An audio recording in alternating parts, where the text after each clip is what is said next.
if you were just going to say, hey, do this one thing with AI or automations, it's going to save you so much time so you can go walk your dog. What's the top thing if you're chunking it down 80-20? So let's talk about use cases in our personal life. So on Tuesday, I had my dad and my neighbors over. My neighbors are Chuck and Darlene. They're 70 years old. And we did AI for beginners. So let's talk about some of the use cases for them. But the first use case that we did is an LLM AI, ChatGPT, kind of all, I'm going to still be a little synonymous. The goal of an LLM, the purpose of an LLM is that this product, this technology, thinks, strategizes, and makes decisions like a human being, and it responds to you in text format. So if you're thinking functionally about this, having access to ChatGPT or having access to something like Claude is basically like having access to the smartest person in the world in any subject that you want to have access to. But it's like a 10-year-old right now. So when you're talking to it, you have to talk like a 10-year-old. So as I'm going through some of these examples, you'll see I'm very clear about what I want. Do you have kids, Brandon? I don't. Okay, so you probably know someone that has a 10-year-old or you've met it. Some nephews that I love. So if you told your niece or nephew to go clean their room and they were 10 years old, they may clean their room. They might just put a sock in a drawer. Everything under the bed. Just shove it all, put it in a bag and put it in the closet. Exactly. Yeah. Be very clear with them. You have to fold your clothes. We have to make the bed fully, put all the pillows on the bed. I need you to take the vacuum. I need you to Swiffer, and then I need you to wipe down all your countertops. Okay, very specific. So as we're talking to AI, you're going to hear me be very detailed, and that's because it's a 10-year-old savant. It's the smartest person you've ever spoken to, but it's 10 years old. So let's go through the example of it's 5 o'clock, and I'm sure if this has ever happened to you. Happens to me all the time. It's 5 o'clock. We need to make dinner. We open the fridge, and you have chicken, bell peppers, asparagus. You got some Parmesan cheese. You got the normal stuff that's in your fridge, milk, Tapatio, hot sauce. These are some of the cool ingredients. A pantry full of stuff. Perfect moment. So we would go into ChatGPT and we would say something like this. So the first thing we would say is we would try to identify who this person is that we're talking to. So I would say you are a world-class chef. That's the role.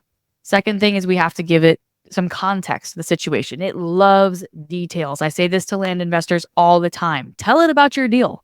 Tell it about what's going on. Where are you? Who are you? It loves details. So I'm making dinner for me and my wife. There's 2 of us, and I don't know what to make. I need you to build a recipe for me using these ingredients. So list the ingredients that you have. You can just be broad. We have stuff in the fridge. We have some stuff in the pantry, but the main ingredients are chicken, asparagus, bell peppers, Parmesan cheese. So again, you need to talk like if you were talking to a world-class chef, what would you say? For me, I'd say I like it to be gluten-free. I want it to be savory. I want it to take less than an hour to cook.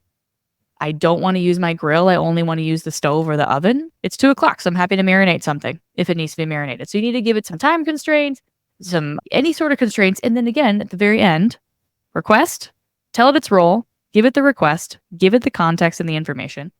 Then there's the objective, which is, or the structure that you wanted to give it back to you. In this particular example, I don't need it to give me a particular structure. I mean, I would say, can you please give me exact details for the recipe of how to make all this? You can always ask it for that later. We're just trying to get the best answer on the first try. That's why we're trying to give it more detail. The last thing, most important thing, please ask any clarifying questions that you need to build me the best recipe in the world. Please ask any clarifying question. It will give you an exact step-by-step recipe, and it'll probably ask you a couple questions that you forgot. What kind of spice level do you like? I know it asked me a couple questions on Tuesday night. I'm happy to go down some more personal examples, but that's a very basic one that I think every single person could use in their daily life. And are you using ChatGPT more than Google at this point? Oh yeah, Perplexity. So Perplexity is perplexity.ai is, I literally don't Google. The other day I accidentally Googled out of habit. I'm like, oh my God, these results are terrible. Perplexity is actively searching the internet and it's doing 10 to 12 Google searches for you.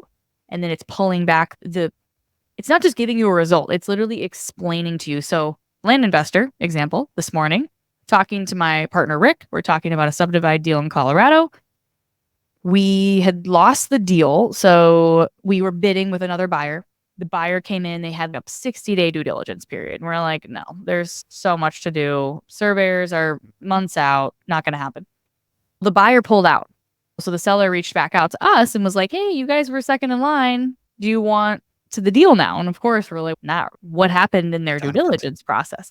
What the heck I went down? Yeah, why? So the immediate thought, I was like, why don't you go back to Tyler, our broker, and ask, can we get more details? And he's in Texas, we can get everything. I'm like, well, what's the law in Colorado? Go to Perplexity. I'm like, let's ask Perplexity. Go to Perplexity.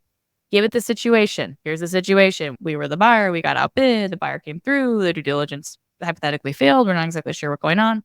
Perplexity told us, the Colorado state law is that the seller does not have to disclose anything that happened. That the buyer doesn't have to talk about their due diligence. They don't have to talk about why they pulled out. And that would have been a back and forth another couple days, right? Then you go back to the realtor, you ask about the law, they come back. We just saved a couple days. Now we're actually putting an offer in tonight on the property.